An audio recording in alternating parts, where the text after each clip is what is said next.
सवाल दिया गया है कि साधारण ब्याज और चक्रवृद्धि ब्याज पर आधारित सवाल है। ठीक है, इसमें हमको दोनों चीजें निकालनी है, साधारण ब्याज भी पूछा गया है और चक्रवृद्धि ब्याज भी पूछा गया है। ठीक है, और उनका अंतर भी पूछा गया है, किसका किसका, साधारण ब्याज का और चक्रवृद्धि ब्याज का अंतर भी पूछा गया है। तो देखिए सवाल क्या कह रहा है, सवाल कह रहा है कि मैंने राहुल से 12,000 रुपए 2 वर्ष के लिए 6% वार्षिक ब्याज की दर से साधारण ब्याज पर उधार लिए हैं।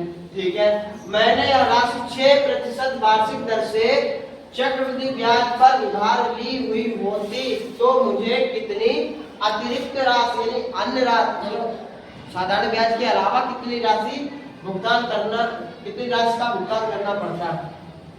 तो सबसे पहले हमें इसका निकाल लेना साधारण ब्याज।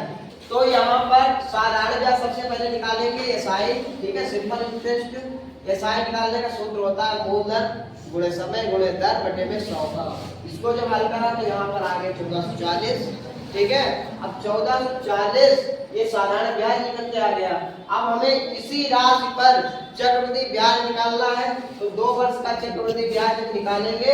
इसको हल करने के बाद 24 गुणे 53 गुणे 53 और बटे में 5 तो इसको जब हल करा है 24 गुणे 53 गुणे 53 इनकी जब गुणा किया तो गुणनफल 67,416 आ गया। बटे में 5 है तो बटे में 5 लिख दिया।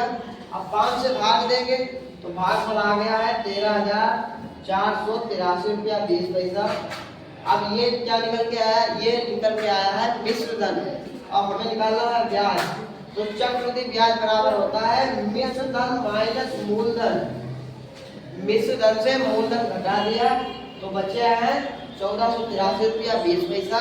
ये चक्रवृद्धि ब्याज आ गया। अब क्या पूछा गया कि मुझे कितनी अतिरिक्त राशि का भुगतान करना पड़ेगा। तो मतलब कहा है कि चक्रवृद्धि ब्याज और साधारण ब्याज का अंतर निकालिए। तो अंतर निकालने पर यह निकल के आ गया 43 रुपया 20 पैसा। यही इसका राइट आंसर हो जाएगा। ठीक है।